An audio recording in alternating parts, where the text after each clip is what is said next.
Number 1. Charterhouse Warren. Picture a caver in the 1970s lowering himself into a narrow limestone shaft in the Mendip Hills of Somerset. His torch beam swings across the wall and it stops on something pale. It is not rock. It is human bone, packed layer upon layer 15 meters below the green English hillside. For decades those bones sat in storage, a curiosity from a hole in the ground. Then, in 2024, a team led by Rick Schulting of the University of Oxford published a reanalysis in the journal Antiquity, and the hole in the ground became a crime scene. The remains belong to at least 37 people. Men, women, children of every age. They died in the early Bronze Age, around 2,200 to 2,000 years before the Common Era, roughly 4,000 years ago. This should have been one of the most peaceful chapters of British prehistory. Instead, it holds one of its most extreme acts of violence. The skulls tell the first part of the story. Many were shattered by heavy blows delivered around the moment of death. These are not the wounds of a fair fight. There are almost no defensive fractures on the forearms, the marks people leave when they raise their hands to protect their heads. That absence suggests the victims were already subdued, captured, or killed before they could resist. Then comes the part that is harder to say out loud. The bones carry cut marks. Fine, deliberate cut marks, in the same places, made with the same techniques, used to butcher animals. The bodies were dismembered and defleshed. Some of the bones show human tooth marks. The people of Charterhouse Warren were not only killed, they were processed, and in part, they were eaten. Archaeologists have a cold word for what they found here. Overkill. The violence went far beyond anything needed to end a life, and the human bones were thrown down the shaft mixed with the butchered bones of cattle, as if the victims and the livestock had been handled together. The shaft itself is a natural swallet, a vertical fissure in the limestone, which means the killers never dug a grave. They used a hole the landscape had already made and dropped their work into it. Under the microscope, the cut marks line up with skinning, disarticulation, and filleting. The full sequence of butchery applied to human beings. There's one more disturbing detail. In the DNA of two of the dead, researchers found Yersinia pestis, the bacterium that causes plague.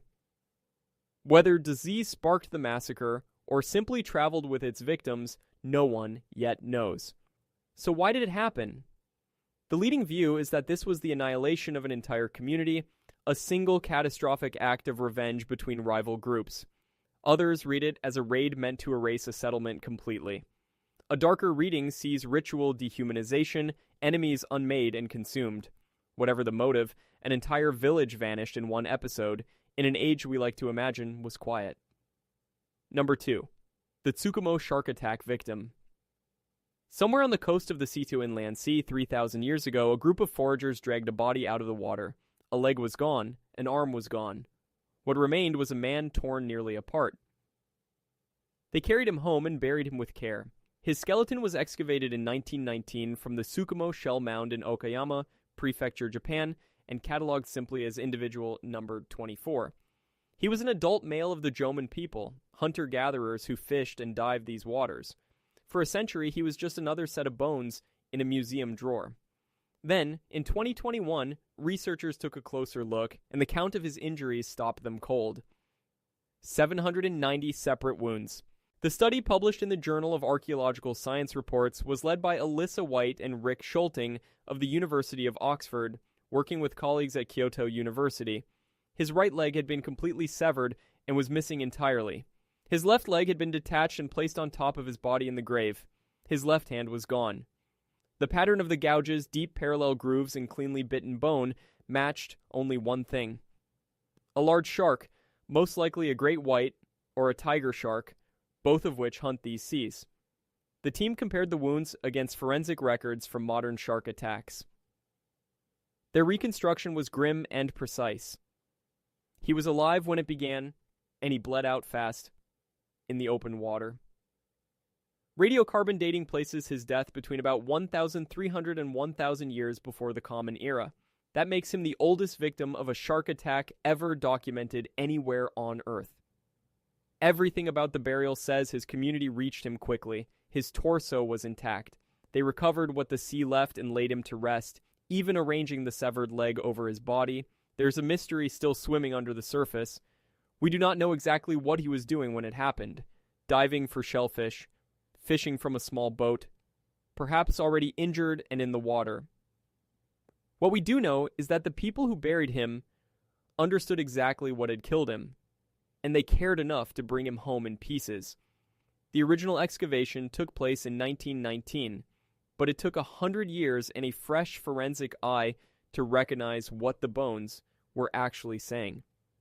Until then, he had simply been filed as a violent death cause unknown. The sea, it turns out, has been hunting us for at least 3,000 years. Number 3, the Chehrabad Salt Men. In 1993, miners in northwestern Iran drove their tools into a wall of salt and struck a human face. It was a severed head, with white hair, a long beard, and a single gold earring staring out of the rock as if it had been waiting. This is the Chehrabad Salt Mine in Zanjan province, and that head was the first of the salt men. Over the following years, at least 6 and perhaps 8 mummified miners emerged from the same tunnels. They did not all die together.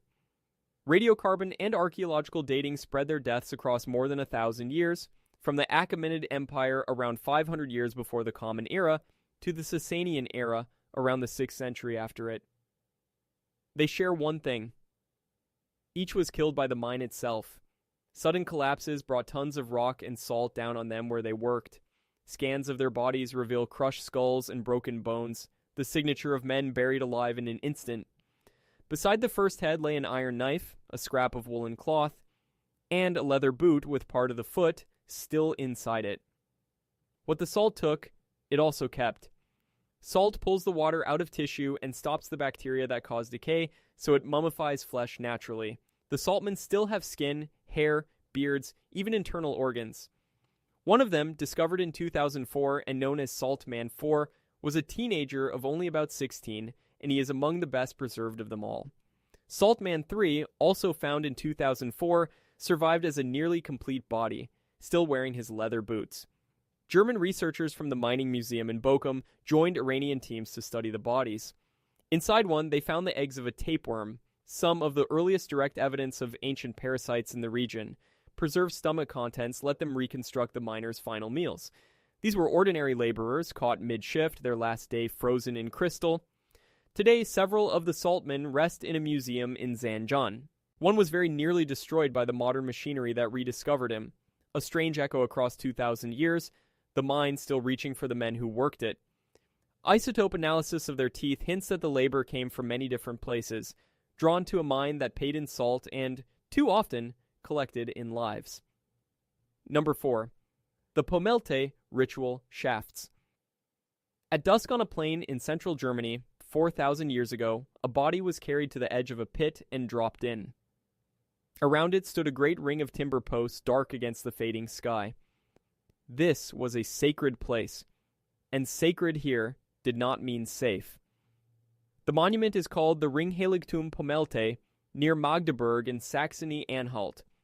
Archaeologists excavated it between 2005 and 2008 under André Spatzier and Ralph Schwartz. It was built around 2,300 to 2,050 years before the Common Era, at the close of the Neolithic and the dawn of the Bronze Age. With its concentric ditches, banks, and rings of wooden posts spanning about 115 meters, it is often called a German Woodhenge, and it is compared directly to Stonehenge. In the ditches, the excavators found shafts, and in the shafts, they found the dead. Women, children, teenagers, at least 13 of them, several with fractured skulls, some with signs that their limbs had been bound. They'd been thrown or dropped into the pits, and some may have been killed only moments before. The contrast with the rest of the site is what makes it chilling. Adult men were buried nearby with care, in individual graves laid out with respect. The women and juveniles in the shafts were treated as something else entirely. The findings, published in the journal Antiquity in 2018, describe a community that sorted its dead into the honored and the discarded. Alongside the bodies lay smashed pottery, stone axes, and animal bone, deliberately deposited as offerings. The whole ring was aligned to the turning points of the sun, tying it to a calendar of ritual. So what were these killings? One reading is human sacrifice, lives offered to whatever powers the ring was built to honor. Another sees the execution of outsiders or captives. A third, more cautious view wonders whether some represent unusual funerary practices we do not yet understand. After about 300 years of use, the people themselves tore the monument down and burned it.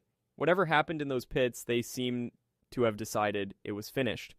A second monument was later raised close by, and a large settlement of longhouses grew up beside the ring, so the community did not leave. They simply closed one sacred place and whatever it had demanded, and started again. Number 5. Vittrup Man. In 1915, peat cutters in northwestern Denmark pulled a human skull from a bog. It had been broken open by at least 8 separate blows. Nearby lay a jawbone, an ankle bone, and a wooden club, the likely weapon, resting beside its work. For over a century, he was a curiosity. Then, in 2024, a study in the journal Police One turned his shattered remains into one of the most detailed life stories ever reconstructed from the Stone Age. The work was led by Anders Fischer with Carl Goran Sjögren and Christian Christiansen. They dated him to around 3,300 to 3,100 years before the Common Era, deep in the Neolithic. His DNA carried the profile of a Scandinavian hunter-gatherer with dark skin and blue eyes. But the truly remarkable evidence came from his teeth and bones. Chemical isotopes locked inside them recorded what he ate year by year, and the record changed. As a child, he lived on the sea. Fish and seal, the diet of a coastal foraging people. As an adult, his diet shifted to farmed sheep and goat and cereal grain, the food of a settled farming world. So this man was born among the last hunter-gatherers on a northern coast, perhaps in what is now Norway or Sweden, and at some point he crossed into the world of the first farmers. Here is where his story turns. The same bones that record a peaceful migration also record his violent end. He entered that farming society, lived in it, and was then killed, his skull crushed, and his body sunk into a bog. The club, the multiple blows, the deliberate deposition in water all point to ritual sacrifice rather than a simple murder. Vittrup Man is a single human being who happened to live across the greatest divide in European prehistory, the meeting of foragers and farmers. His teeth remember the sea. His skull remembers the blows. Between those two facts lies an entire life, migration, belonging, and a death that someone decided the bog should keep. Number 6. The Berezovka Mammoth. On the bank of a Siberian river, a mammoth sat frozen in the exact posture of its own death, and in its mouth were flowers it never finished chewing. Buttercups, grass, food from its final second of life, held for tens of thousands of years. The animal was found in 1900 beside the Berezovka River, a tributary of the Kolyma in the far northeast of Siberia. The Imperial Russian Academy of Sciences mounted an expedition in 1901, led by Otto Hertz and the paleontologist Eugen Fiesenmeyer. What they reached after a brutal overland journey was an adult male woolly mammoth, perhaps 35 to 45 years old, that had died around 44,000 years ago. Its body told the story of a sudden fall. One foreleg and the pelvis were fractured. It was frozen in a sitting position, the pose of an animal that had dropped and could not rise. The flowers and grass still in its mouth had never been swallowed. Its stomach held sedges, thyme, and buttercups, plants that fixed its death to late summer or autumn. The reconstruction is straightforward and terrible. The mammoth broke through the surface into a crevasse or a collapsing riverbank, fell, shattered bone, and was buried and frozen so fast that the food between its teeth never had time to be chewed. Death came in seconds. By the time the expedition arrived, wolves and dogs had torn at the exposed flesh. The team packed what remained and hauled it, kept cold, all the way to St. Petersburg, where it was mounted in the Zoological Museum. It still stands there.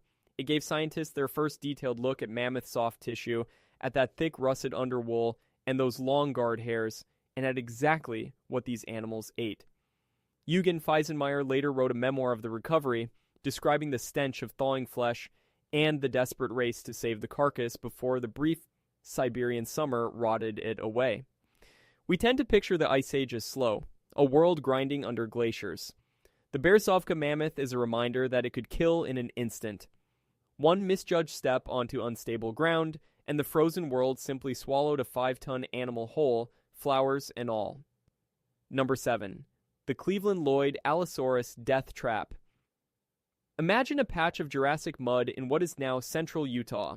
and in it dozens of apex predators, sunk, struggling, and dying, with almost nothing for them to have been hunting.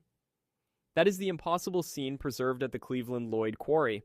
The bone bed lies in the Morrison Formation of Emery County, and it dates to about 147 million years ago in the late Jurassic. Systematic digging began in the 1920s and 30s and expanded under William Lee Stokes of the University of Utah from 1939 onward. Since then, more than 12,000 bones have come out of the ground, making it the densest bed of Jurassic dinosaur bones known anywhere. Here's the strange part. The overwhelming majority belong to a single predator, Allosaurus fragilis. A minimum of 46 individuals are represented, and by some counts as many as 74. Meat eaters outnumber plant eaters by roughly 3 to 1. That is backwards. In any healthy ecosystem, prey vastly outnumber predators. Something concentrated the hunters here and left the hunted out. For nearly a century, paleontologists have argued about why. One idea is a predator trap, like the La Brea tar pits, where a single-mired animal lured in carnivore after carnivore, each becoming trapped in turn. Another proposes a drought, animals dying around a shrinking water hole. A third points to a miring bog or quicksand. A fourth even suggests a poisoned or toxic spring. The sediment is a fine mudstone, the kind that forms in a still, shallow pond. The bones are disarticulated and jumbled, which means the deaths happened repeatedly over time, not in one disaster. Other animals are here too: Ceratosaurus, Martiosaurus, Stokesosaurus, the giant plant eater Camarasaurus, and Stegosaurus, but Allosaurus dominates everything. The site is now protected as part of the Jurassic National Monument declared in 2019. Many of the mounted Allosaurus skeletons you have seen in museums were built from its bones. A visitor center now stands over the quarry, and the excavation pit is kept open, so fresh bones still emerge from the same gray mudstone. Later teams mapped those bones layer by layer, hoping the arrangement itself would reveal how the animals died. And yet, after 100 years of study, no single explanation fully accounts for that surplus of predators. It remains a Jurassic killing ground whose mechanism science still cannot agree on. Number 8. Gebelein Man. For more than 100 years, visitors to the British Museum walked past a small curled figure in a case, a naturally preserved Egyptian body with a shock of red hair. They nicknamed him Ginger. What none of them could see was the knife wound in his back. Gebelein Man comes from Upper Egypt and dates to around 3,500 years before the Common Era. That is well before the pyramids, before the pharaohs, in the pre-dynastic period. He was excavated in the 1890s and acquired by the museum in 1900. No one embalmed him. He was buried crouched in a shallow grave, and the hot, dry desert sand did the rest, drying his body so completely that his skin, hair, and nails survived for 5,500 years. The turning point came in 2012 when the museum's curator, Daniel Antoine, put him through a medical CT scanner. The scan looked beneath the skin, and there it was. A stab wound below his left shoulder blade. The blade had gone in from behind with enough force to crack the shoulder blade and a rib and to reach the lung beneath. There was no sign of healing, which means the wound was inflicted at, or very near, the moment of death. From the shape of the injury, the weapon was a copper or flint blade at least several centimeters wide. From the angle, the attacker struck from behind. This was not a fair fight. It was an ambush or an execution. Gebelein Man was young, between about 18 and 21 years old, when someone drove a knife into his back. He may be one of the oldest murder victims on Earth, whose fatal wound still survives to be read. And the murder went unnoticed for a century while he lay on public display, thousands of people filing past a crime scene without knowing it. The British Museum has since built a virtual autopsy, so visitors can turn his body in the air and find the wound for themselves. The same scanners that examine the living finally solved a homicide 5,500 years cold. Number 9. Roopkund, the Skeleton Lake. In 1942, a forest ranger climbed to a small lake high in the Indian Himalaya and found it ringed with the dead. Hundreds of skulls and bones lay scattered along the frozen shore, and when the ice melted, more rose to the surface. They are still there today. Roopkund sits at about 5,000 meters below the peak of Trishul in Uttarakhand. The lake holds the remains of somewhere between 300 and 800 people. For decades, the explanation seemed obvious. A single disaster sometime around the 9th century that killed a whole group at once. Then genetics took the story apart. In 2019, a large study in the journal Nature Communications analyzed the DNA of 38 individuals from the lake. The team drew on the laboratory of David Reich at Harvard, with Aurelio Harni, alongside Niraj Rai and Kumarasamy Thangaraj in India. What they found made no sense at first. The dead were not one group, they were three, deposited over roughly 1,000 years. One group had South Asian ancestry and died around the 8th century of the Common Era. That fit the old story. But a second group had Eastern Mediterranean ancestry, resembling people from Greece or the island of Crete, and they died far later, sometime between the 17th and 19th centuries. A third strand was a single person of Southeast Asian ancestry, a Mediterranean group dying on a remote Indian mountain 1,000 years after the others. No one has fully explained why they were there. The cause of death is written on the bones. Many skulls carry short, deep, rounded fractures all on the top of the head, as if the blows came straight down from above. The leading theory is a storm of giant hailstones, some as large as cricket balls, catching people in the open with nowhere to hide. There are no weapons at the site, no signs of battle, no trade goods. Local folklore already told of a goddess who sent a deadly hail to punish those who trespassed on her mountain, part of the Nanda Devi pilgrimage tradition. Science arrived and confirmed the weapon, hail from the sky, while deepening the mystery of who these people were. Roopkund is a place where modern DNA dismantled a 1,000-year-old certainty and left something stranger in its place. Reaching the lake means a hard trek to over 5,000 meters, where the air is thin and the weather turns without warning. That is part of the horror. Whatever killed these people, they had climbed into one of the most exposed places a human body can stand, and the sky came down on them. Number 10. The Guanche mummies and the mummy powder trade. Deep in a volcanic cave on the island of Tenerife, rows of linen-wrapped bodies once lay side by side in the dark, carefully preserved by the people who loved them. Centuries later, some of those same bodies would be ground into powder and swallowed as medicine by strangers an ocean away. The Guanches were the indigenous people of the Canary Islands, descended from the Amazigh, or Berber, peoples of North Africa. They settled the islands in the first millennium before the Common Era and lived there in near isolation for centuries, and they mummified their dead. The process, sometimes called mirlado, involved removing the organs, drying the body, treating it with animal fat, resin, and herbs, and then sewing it into tanned goat or sheep skins. The mummies were laid to rest in remote volcanic caves. One site, in the Barranco de Erque on Tenerife, was so full it became known as the Cave of 1,000 Mummies. The dry, well-ventilated volcanic rock helped preserve them. One especially fine example, a well-kept male mummy, now rests in the National Archaeological Museum in Madrid. Radiocarbon dates on some bodies fall between the 11th and 13th centuries of the Common Era. Then came the conquest. Through the 15th century, the Crown of Castile took the islands, and Guanche culture was shattered. Most of their mummies were destroyed or looted from the caves, and they fell into one of the strangest and grimmest trades in European history. From the 16th to the 18th centuries, Europe was gripped by a craze for mummy powder, known as mumia.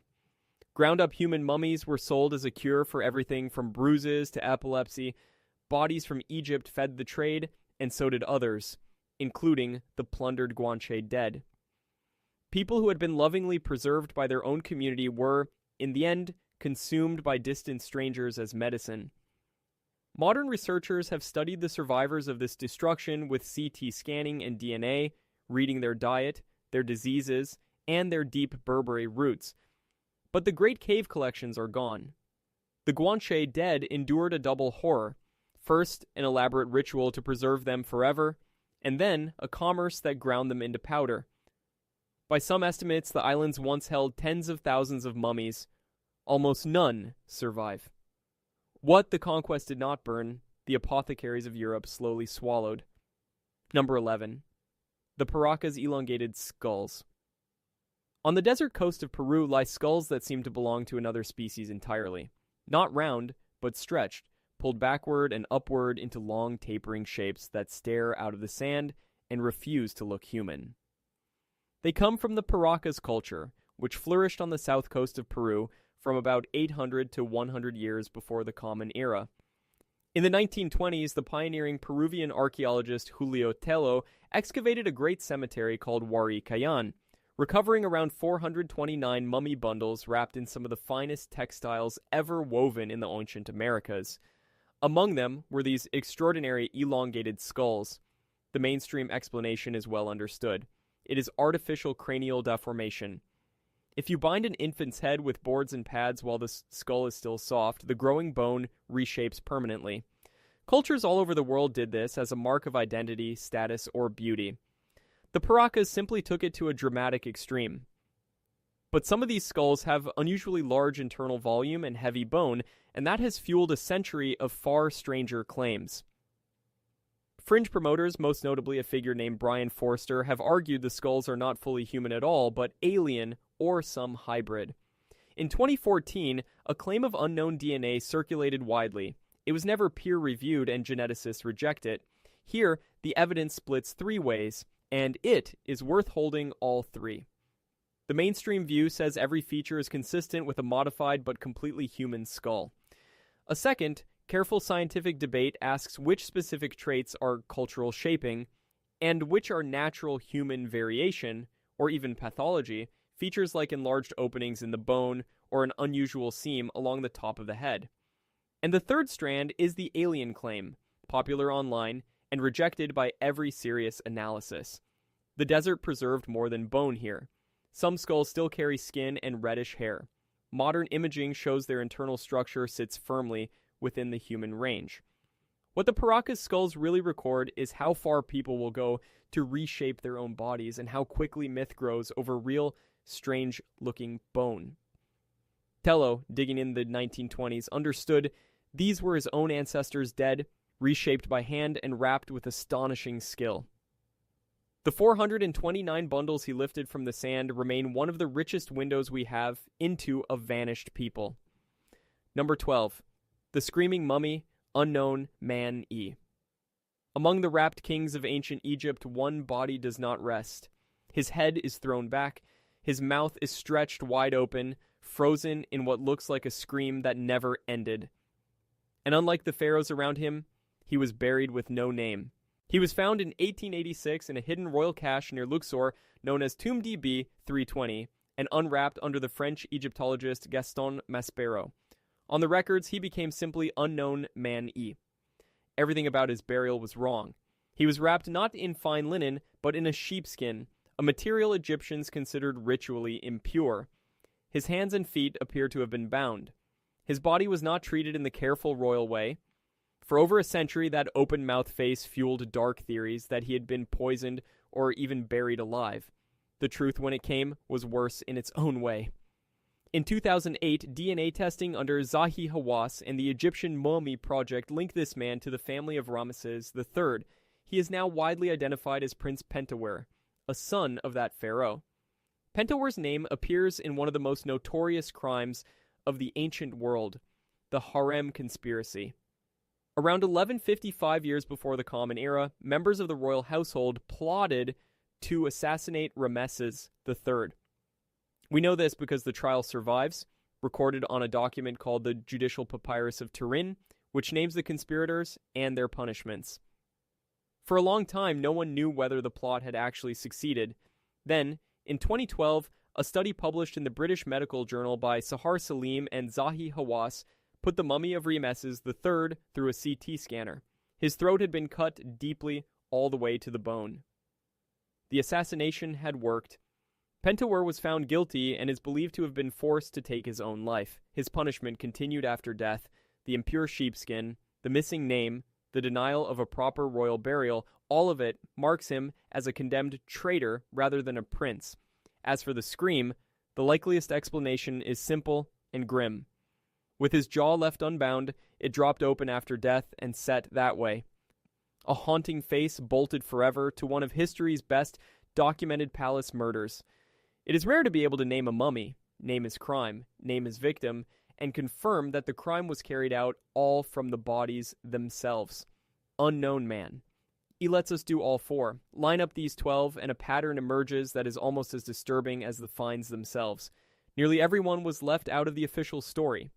Cast down a shaft in Somerset, sunk in a Danish bog, wrapped in an impure skin and stripped of a name, sealed in a cave, then sold as powder. These are not the tidy remains history likes to display. They are the things that were meant to be forgotten. Notice what preserved them. Salt in Iran, acid in the bog, ice on a Himalayan lake and in the Siberian permafrost, dry sand in the Egyptian desert. Horror survives best in the places where the ordinary rules of decay are switched off, where a body cannot rot and so cannot fade quietly from the record. The most extreme fates leave the most complete evidence. Notice, too, what finally exposed them. Not shovels, but scanners. A CT machine found the knife in Gebelein Man's back. Ancient DNA split the dead of Roopkund into 3 peoples across 1,000 years. Isotopes traced Vittrup Man from a foraging coast into a farming world. For most of history, these bodies were mute. Modern technology gave them a voice, and what they say is not comfortable. They tell us that violence is older and far more intimate than the textbooks admit. Charterhouse Warren and Pommelte break the gentle myth of a peaceful, deep past. They tell us that the dead were often treated as resources, butchered, sacrificed, or ground into medicine. And again, they show the same three-way tension between the mainstream science, the historical revision that overturns it, and the fringe myths that grow in the gaps. The knowledge was lost in different ways. Sometimes by deliberate destruction, as when the Guanche caves were emptied at conquest. Sometimes by simple mislabeling, as when Roopkund was filed away as a single event. And sometimes by a century of quiet oversight, a murder victim standing in a display case while the crowds walked by. The record, it turns out, is not a neutral thing.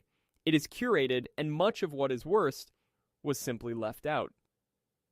And so much is still open. At Charterhouse Warren, we do not know who the attackers were, or whether the plague found in the victims was a cause of the slaughter or just a passenger among the dead. At Cleveland-Lloyd, after 100 years of digging, no one can say for certain what concentrated all those predators in the mud. The Paracas skulls keep drawing fringe claims no matter how many times the science answers them. Roopkund may be the strangest of all. Why a group of people with Eastern Mediterranean ancestry climbed to a frozen lake in the Himalaya and died there only a few centuries ago is a question no genome has yet resolved. And at Vittrup and Pommelte, we still do not know the rules, who among a community became an honored burial, and who became a body in a pit. There is a larger lesson threaded through all of it. The record of the deep past is not everything that happened. It is what survived and what someone chose to keep. Chance decided that salt and bog and ice would hold these particular horrors for us to find. Human hands decided that others would be destroyed, hidden, or renamed. What reaches us is a fraction, filtered twice, once by luck and once by choice. That is the unsettling gift of these 12. They are the pieces that slipped through. Each one is a reminder that deep time keeps its worst secrets in the hardest places to reach, in the bottom of a shaft, the heart of a bog, the ice of a mountain lake, and that we are only now, with scanners and sequenced DNA, learning how to read them. Every scan of an old body, every genome pulled from a tooth, threatens to turn another quiet exhibit into a confession. If the deep past still has questions for you, there is another investigation waiting on your screen right now, and subscribing keeps them coming.